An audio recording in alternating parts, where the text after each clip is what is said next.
Welcome to the Unbearables podcast. I'm Brandon Ruiz, and I'm here with Emilio. And today we're going to talk about Demarcus Cousins. He boogied his way over the Warriors, my guy. I cannot believe what's going on in the league right now. Think about this. I just want you to think, Demarcus Cousins is getting paid less than Doug McDermott. Doug McDermott. That's an atrocity. It doesn't make sense. In today's league, you would think that Demarcus Cousins would have a huge deal. You would think that would happen. But no, he took a pay cut to play on the Warriors. And I really don't know how I feel about this because it just seems like this league just isn't going to be fun next season. Right, and the reality is I don't understand how this didn't get blocked. Like things that have ruined, like that would have potentially could have ruined the league worse or like not worse. So I'm talking about the Chris Paul trade. That got blocked. But DeMarcus Cousins going to the Warriors didn't. Now that doesn't make much sense to me because now they have 5 All-Stars on their teams, 2 All-Stars that also have Finals MVPs. I just don't know. You could even say, I think Andre Iguodala was an All-Star once too, and he had a Finals MVP as well. Right. And it's just the way that this Warriors team is built just isn't fair for the rest of the league. Now, the Rockets were close last season, right?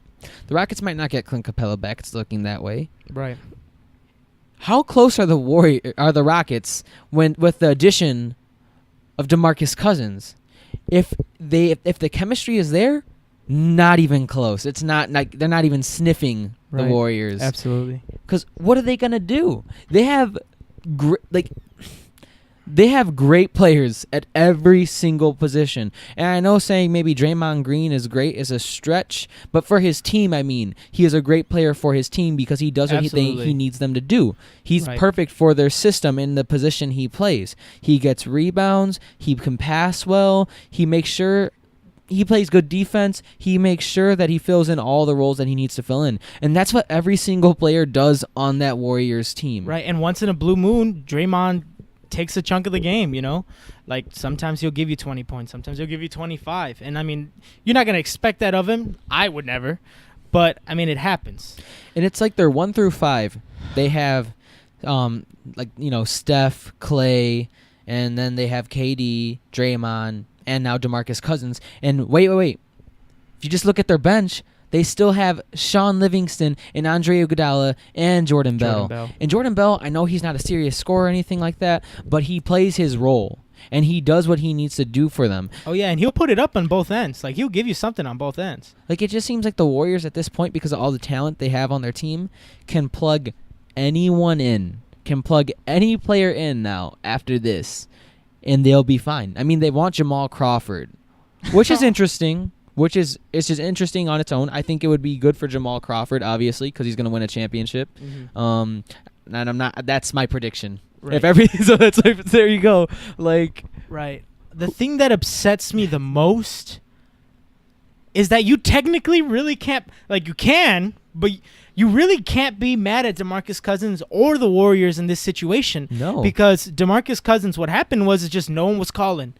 And the Pelicans didn't even give him an offer. And from what the report said, his agent said last night on FS1 was that that's what hurt him the most, was that the Pelicans weren't even interested on giving him an offer. Yeah, I heard that he was very hurt. Right, he was like really hurt. Well, because, I mean, think about it. I mean, people were saying that he was the best center. He's the best center in the league for maybe the past, 2 years.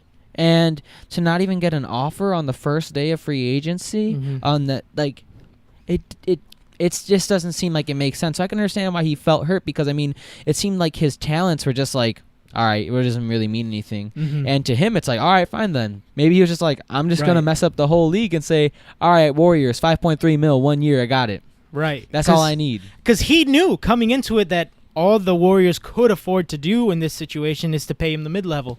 And he went in and he told them, I'll play. I want to play for you guys, and I'll take it at the mid-level.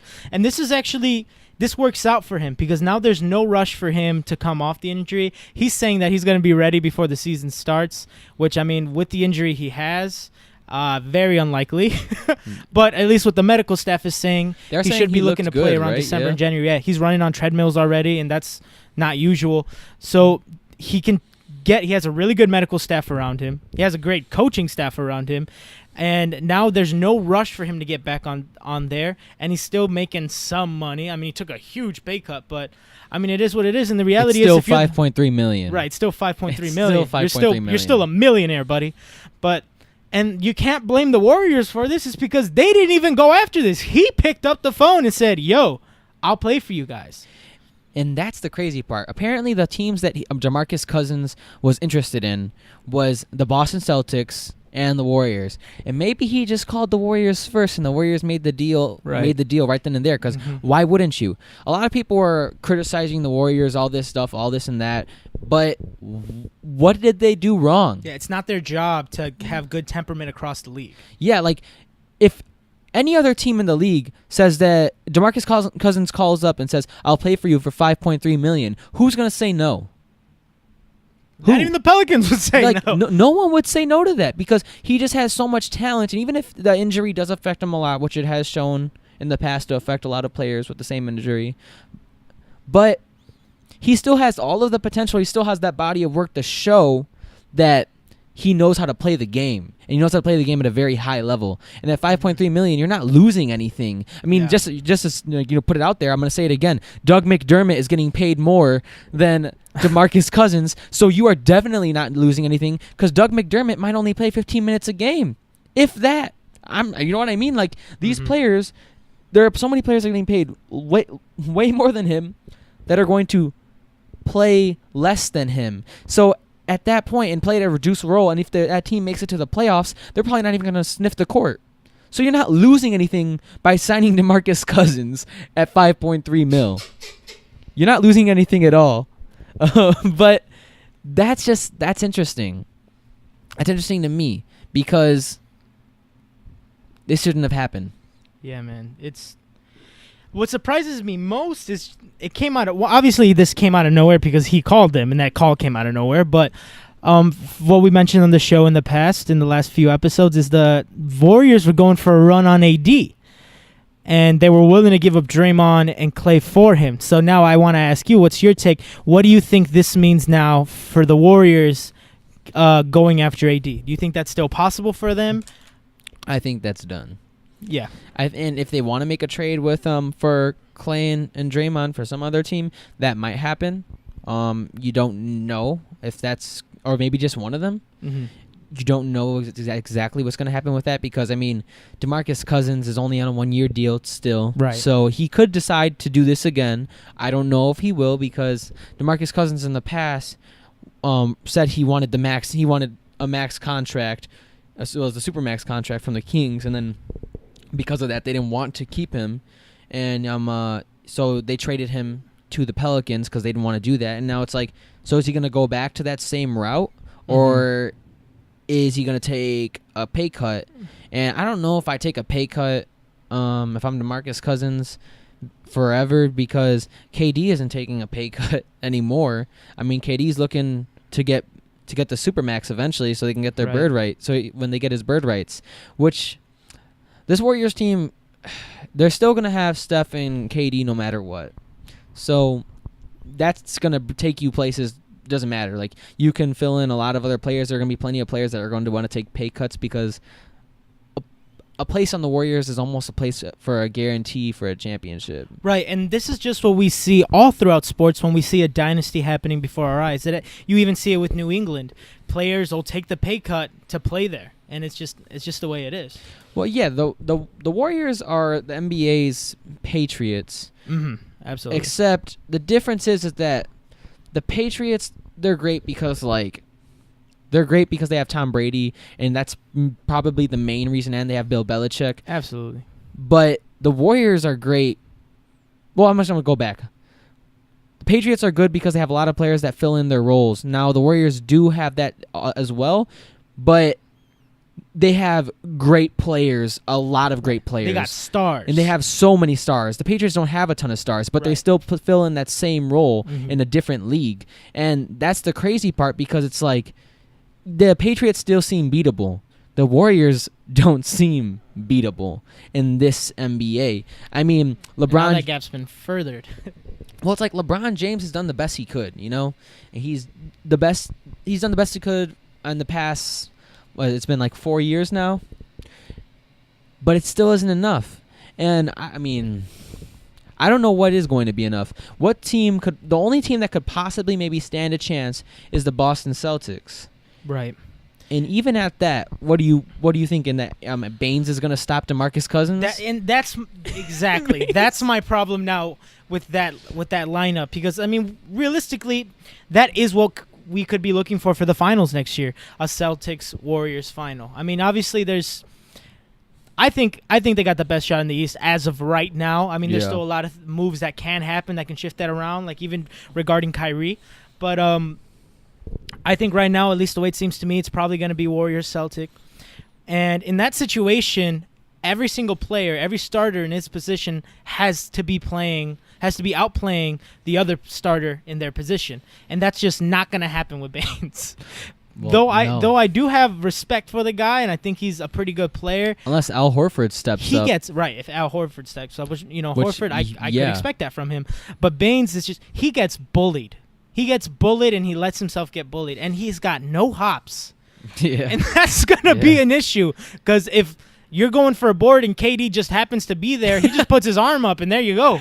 But the thing is also, it's like, when you look at DeMarcus Cousins, that injury could have actually really affected him. Right. So maybe that does help the Celtics' chance a little bit. True. But at the same time, the Warriors smack teams with Zaza Pachulia and JaVale McGee. What do you think they're not going to smack teams with a slightly worse DeMarcus Cousins?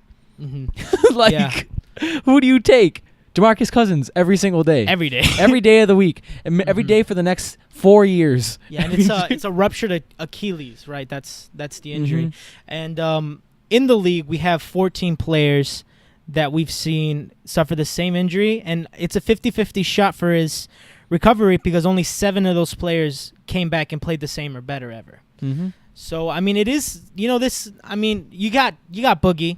Whether he's affected or not, I mean, he did 25-13 last season. Yeah, it was kind of crazy. If he goes to 20-10, that's not too big of an issue. Great. That's still great, and they do very much have a board problem at the Warriors. So I mean, they filled that hole. And the thing is that they are definitely going to play DeMarcus Cousins more, especially in the playoffs, than they did their other centers, because I mean, like JaVale McGee and Zaza Pachulia didn't even play that much last in the finals. Mm-hmm. Which McGee's better off playing less minutes. Like, you play him less minutes, he goes 5 for 5, and he did that in the finals. I mean, he plays his role, but I mean, like, the thing is that I would be a little concerned with the Warriors coming up is the whole KD and DeMarcus Cousins situation. Right. I don't understand. Is this going to be a Jordan Rodman thing, or like just not going to talk at all?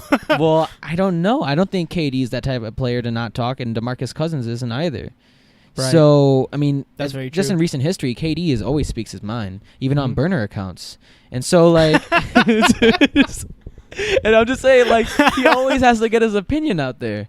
And even if it's in defense of himself. And so it's just like, how are you going to have these players, DeMarcus Cousins and Kevin Durant, both outspoken players, to mesh when they almost fought each other? Yeah, and like even off the court, like he was chasing him in the back. Had people holding back Cousins and stuff. Yeah, I mean, and I feel like if DeMarcus Cousins didn't want to get fined, if he didn't have to worry about fines, those dudes would have been all over the place. Like, I'm sorry, you are not slowing down DeMarcus Cousins. He's a 7 foot, just like freak athlete. You know what I mean? Yeah, man. But I wonder who would win that. I mean, probably Cousins, just because he's bigger and stronger. But KD got that reach. KD got that reach. He goes stick mode and just. Dude, I'm gonna be honest with you. DeMarcus Cousins all day, man. Yeah, I'm absolutely. just saying. KD looks too fragile to me. Well, the thing is, like, KD wasn't anywhere in sight in that. You know what I mean?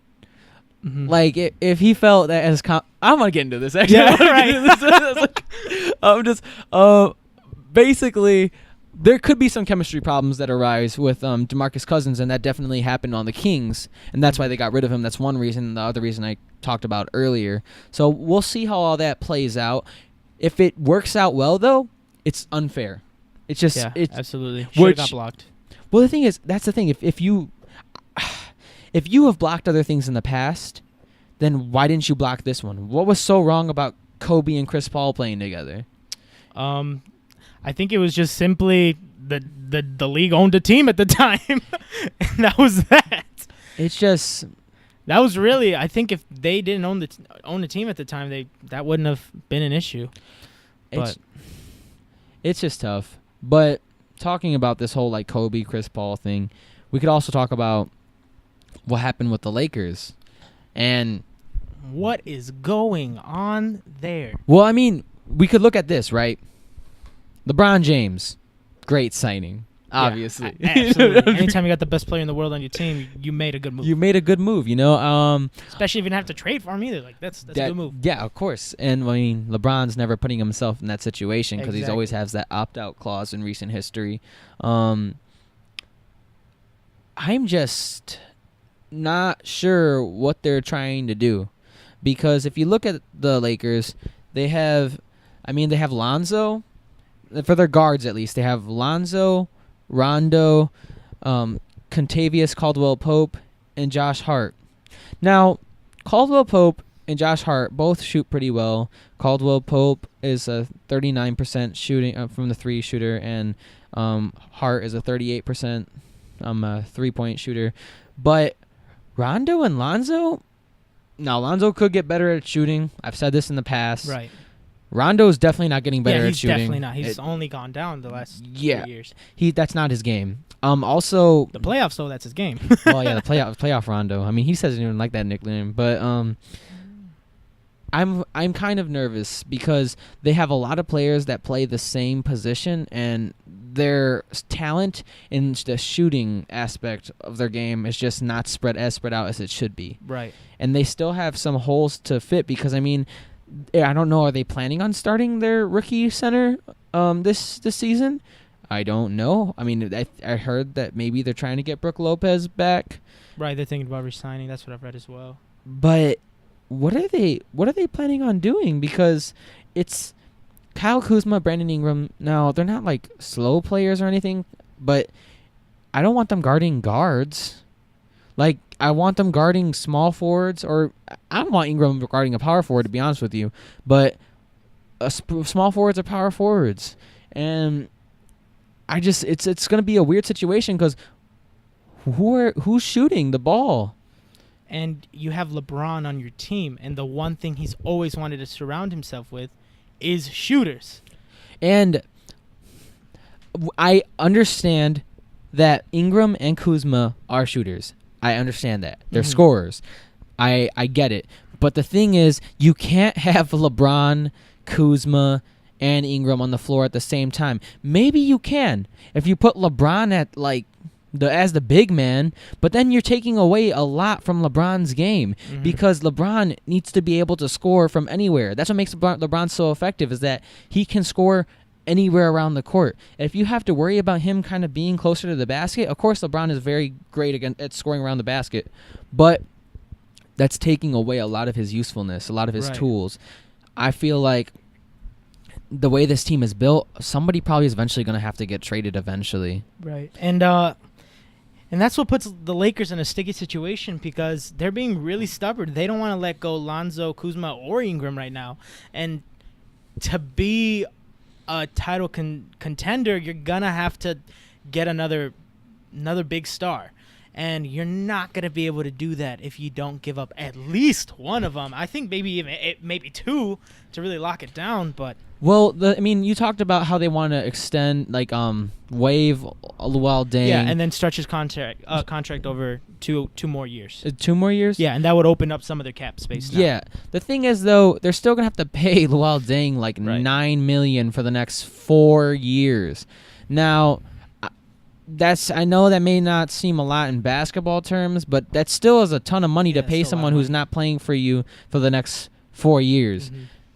I just feel like, I know they love Lonzo, or they love all of their rookies, but maybe trading one of them would be okay, because then you can get some free agents, and it helps you it helps you help LeBron. And LeBron came to your team to win championships, I'm assuming. I'm assuming that's what he's done that's why he doesn't stay. That's why he didn't stay in Cleveland before when he went to the Heat. That's why he left the Heat when to go to Cleveland, because he felt like it was a better situation there, and he wanted to win a championship. He wanted to win a championship for the Cleveland Cavaliers. And every time LeBron has moved somewhere and has played basketball and picked up a ball, dribbled it on the court, it's been because he has the goal in his mind to win a championship. So this Lakers team needs to help LeBron out with that. Right. And they're absolutely, I believe, in a win-now situation, which maybe isn't even the best for the Lakers in the overall to be in that mode, because you got a good, strong young core, and if you're in a situation to develop them, that would have been good. But, everything changes once LeBron James is on your team.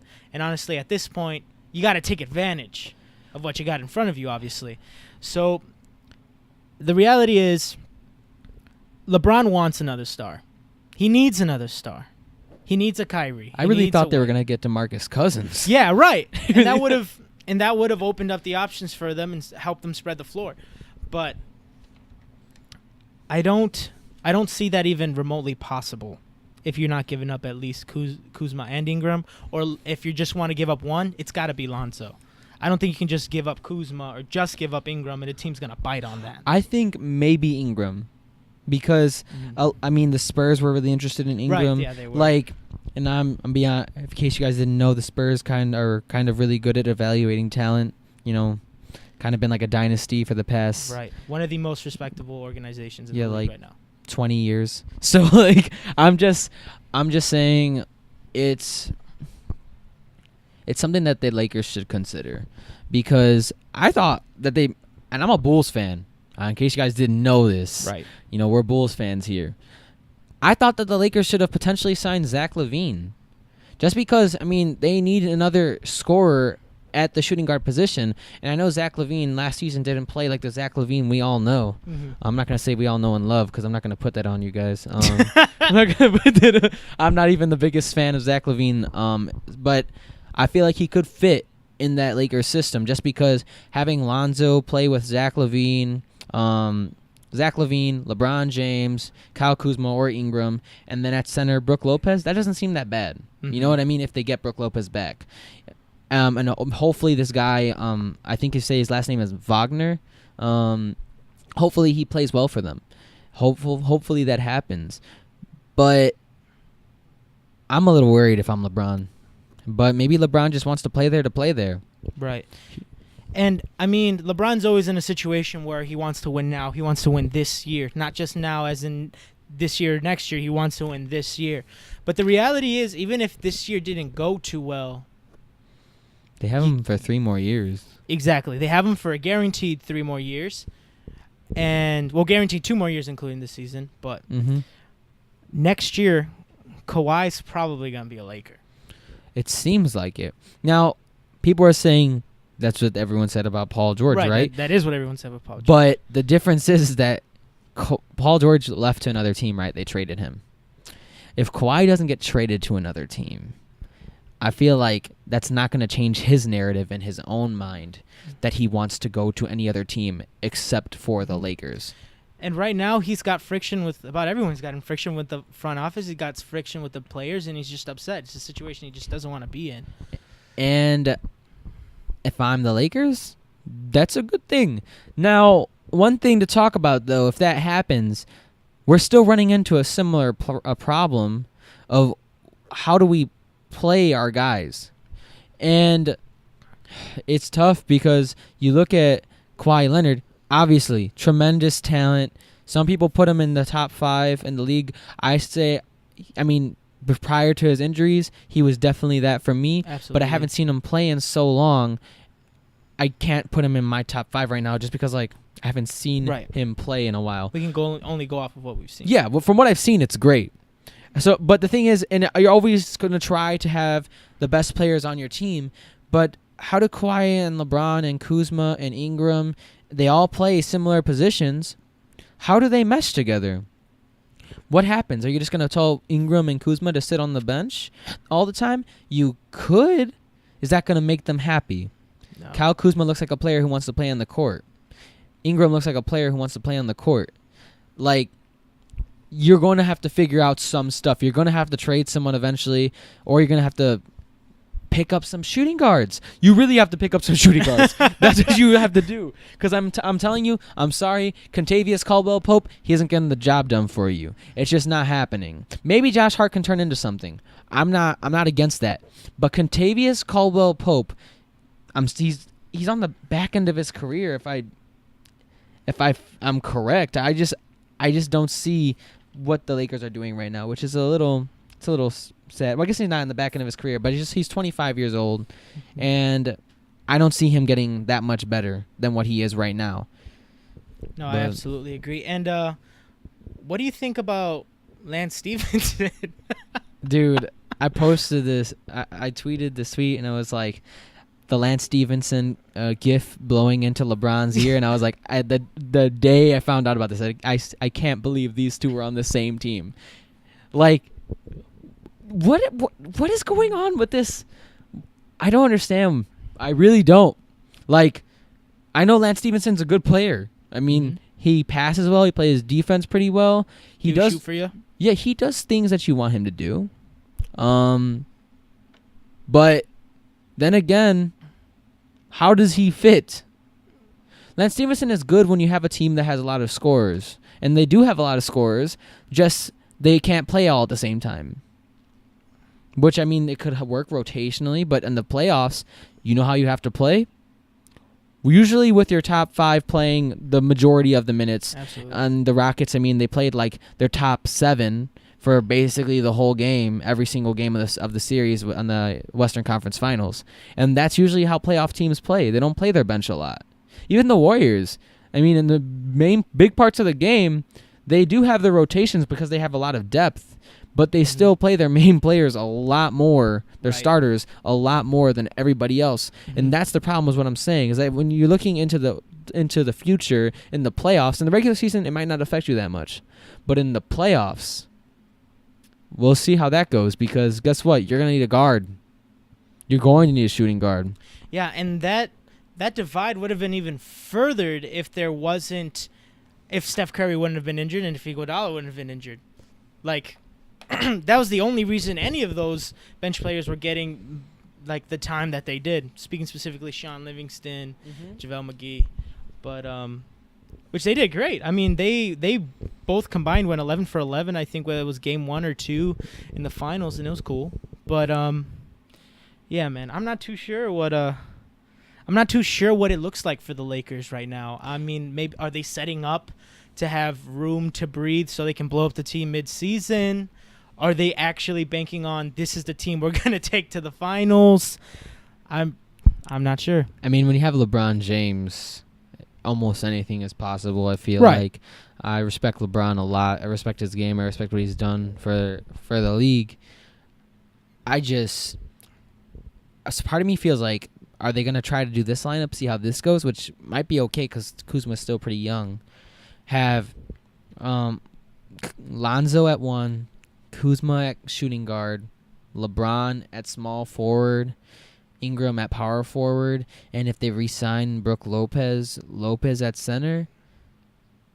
That's not too bad of a starting lineup. That's not too bad because, I mean, the team they're going to have to worry about is the Warriors. And let me tell you something about Klay Thompson. He gets in his spot really well, but he isn't super fast. And he isn't, so maybe, and Kuzma is probably faster than Klay Thompson. And if you were to bet either of these players are going to get quicker, it's going to be Kuzma. Because Klay, realistically, in the next few years, he's going to be on the way down, at least in regards to his speed. Yeah, I mean, Kuzma's only 22 years old, so there's a big difference. And I'm assuming that maybe they're going to try that out, see how it works. It could work out well. I'm assuming that's what the Lakers are banking on right now. Of course, they would want to get an actual shooting guard in that position. Now, maybe they're planning on Kuzma playing a similar a similar way that Paul George plays, where Paul George, I mean, he's like 6'10", and he plays shooting guard. Paul George is really tall. Because he plays shooting guard, people don't think that he's really tall, but he is really tall. Kuzma, I think, is 6'10" or 6'9". So maybe it'll work out for them. I definitely don't want Brandon Ingram playing shooting guard, though. He definitely has to play small forward or power forward. Absolutely. And he definitely needs to get a little bit stronger. But it's interesting to see. I'm not a Lakers fan. I love the history though. Absolutely. I love the history of the Lakers, and the Boston Celtics because it's just that's what they kind of made. I feel, in my opinion, the best basketball eras happen. Mm-hmm. Like the '80s Celtics Lakers, like that's incredible. It's iconic. And I love that whole thing. I love how the Celtics and the Lakers have played each other in the finals at least once in the past, I think 4 decades. So, or maybe this is going to be the 4th, if it happens. It's pretty incredible. And so I love the history and everything. So part of me wants to see a Lakers Celtics finals just because for it to happen again, that's pretty cool. No, people saying that LeBron is now the greatest Laker of all time, that is something I definitely actually need to get off my chest. Like, actually, I forgot about this completely. It just came up. I love the history, and I hope LeBron does some good things with this Lakers team.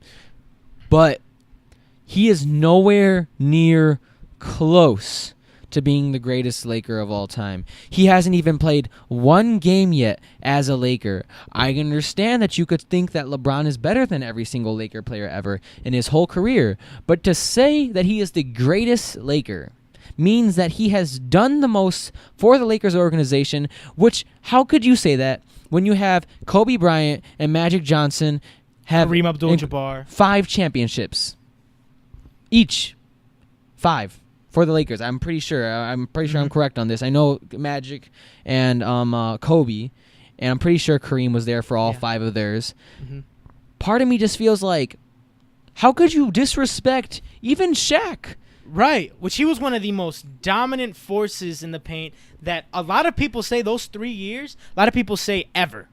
Like, ever. I don't know how you could say someone's the greatest. Okay, if you look at the greatest player of an organization, just as an organization standpoint, you could make the argument for championships and like championships being the most important thing in that argument, because you're saying for the organization's only goal is to get championships, to win championships. So if it's you want to giving their players good stats, yeah, that's not what it's about. That doesn't matter in an organization standpoint. I mean, it matters for fans and everything, to get the fans interested and all that, buy jerseys, jersey sales, all those types of things. So you can factor those things in. But at the end of the day, what gets the most fans? Championships. Bandwagons. Yeah, like that's basically what happens. And I mean, that's why the Warriors have so many fans now. And I'm not trying to throw any shots. I'm not trying to throw any shots. A lot of times I do throw some I'm shots. trying to throw some shots. Y'all some bandwagoners. Yeah, but I mean, this is the thing though. Go back to your hometowns. No, I'm sorry. That's the last one I say. I'm just saying, it's like, if you look at those players, they have had more of an impact on the organization than LeBron James has had, because they won championships for those teams. Now, they weren't just players that were on the teams that happened to win championships, people that didn't even play in the playoffs at all. That's a different story. Those players were the players that made them championship teams. LeBron James has not played a single game as a Laker yet. Right. You never know. LeBron could win 4 championships as a Laker in the next 4 seasons. I'm going to say my prediction is that that's not happening. But even at 4 championships, it would be ridiculous. Kobe and Magic still won 5 for that team, and Kareem Abdul-Jabbar. Now that would be pretty cool. Not gonna lie, a 4-peat would be super dope. Like it would be ridiculous. Maybe that because it's a 4-peat, that would change some narratives. But the organization's goal is to win championships. That's it. So from a Lakers standpoint, I don't know how you're going to do that to all the other greats. Right. For you to say he's the greatest Laker of all time right now is to say something can happen before the season starts and he doesn't play a minute for the Lakers and he's still considered the greatest Laker of all time. And that doesn't make any sense because, like you said, we're not talking about who is the greatest player to put on the purple and gold. We're talking about who is the greatest Laker. And when you're talking about in context of the Lakers, it's what you've done for them. What have you done for me? But yeah, I'm not a Lakers fan. I know you're a Clippers fan. I So am you're a probably Clippers hoping fan. that the Clippers get Kawhi. The Clippers I am. Yeah. I am. I would love to see that. At the same time, though, more than anybody, I would love to see a LeBron-Kawhi duo, though. I think that very much intrigues me. But well, we love great basketball. Exactly. We love to see, even though I have problems with how the league is because you know that the Warriors are going to win almost every single season. Atrocity. And it sucks. But when you watch the Warriors play, sometimes they show you these things that it's just like, wow, the ball movement is ridiculous. I've never seen anything even close. It's hard for me. I'm losing. I don't know how to express their basketball because I've never seen anything like it before. Right. That's what makes it kind of crazy because everyone seems like they fill in their role perfectly. And even in the finals, it looked like the Warriors weren't even trying that hard. When you're in the finals, it means you're playing the best basketball in the whole league, hopefully. Like, again, those are the two best basketball teams in the whole league. And if they weren't even trying until the end of the game, until the third quarter, they start kicking it up into gear, that really says something about that Warriors team. I'm not saying it's fun, it's cool, or any of that, but sometimes it's really interesting to see how a team could just take over and just show you that they're so much better than everybody else.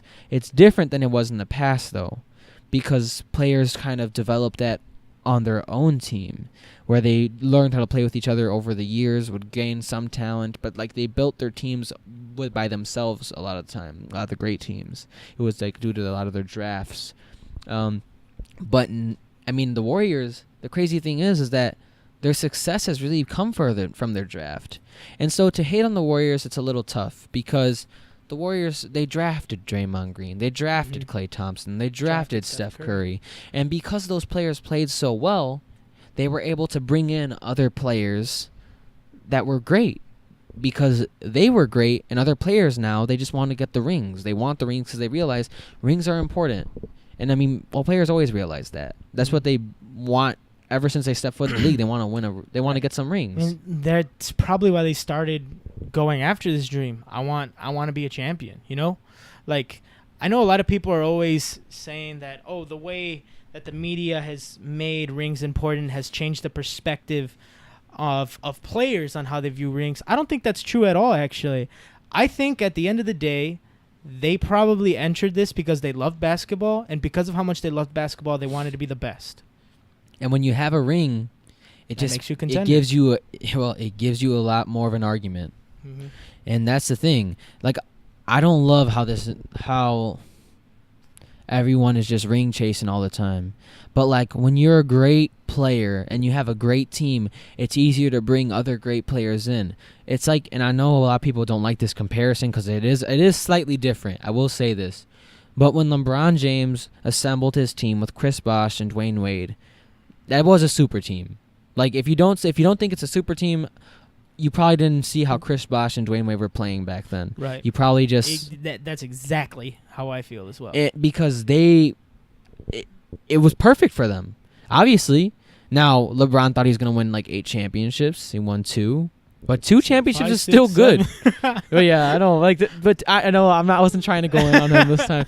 But 2 championships is still great. And because of that, LeBron was able to get Dwayne Wade, Chris Bosh, all to play together. You know why?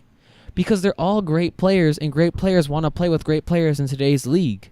Even in before, but a lot of the players in the past wanted to beat the other great players, which is a big difference. But this is what the league is today, and I don't think it's changing anytime soon because everyone cares about the rings.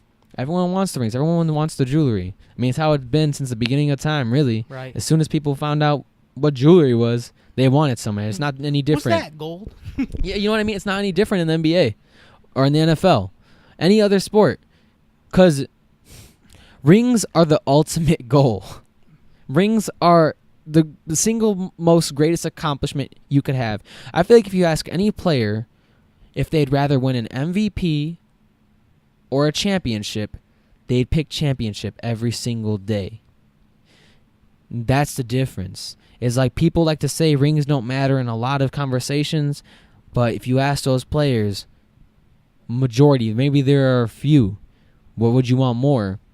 And people might say MVP is the greatest individual award you could ever get. But what player's not taking a championship over an MVP? Absolutely. So that's all I got to say about that. Mm-hmm. But I think that's all we have to say for today. We are going to talk more about this topic just because it is so crazy, and we didn't have Jack on. And shout out to Jack. Yeah, I mean, we love him. We didn't have Jack on, and I know Jack has a lot to say on this. He texted us the day, basically I feel like the hour of the signing of Demarcus Second Cousins. reports went out, and he has some words to say. So we're hoping you are interested in seeing that.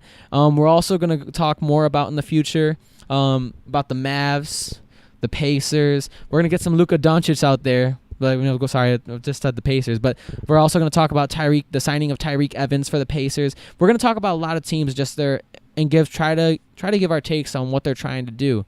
So if you're interested in all of that stuff, we're going to talk more about this. We're going to talk more about that. We're also going to talk about a lot of other teams. So if you're interested in that, come back and we're going to talk about it some more. But for today, that's it. This is the Unbearables podcast. I'm Brandon Ruiz, and I'm here with Emilio. And thanks for listening.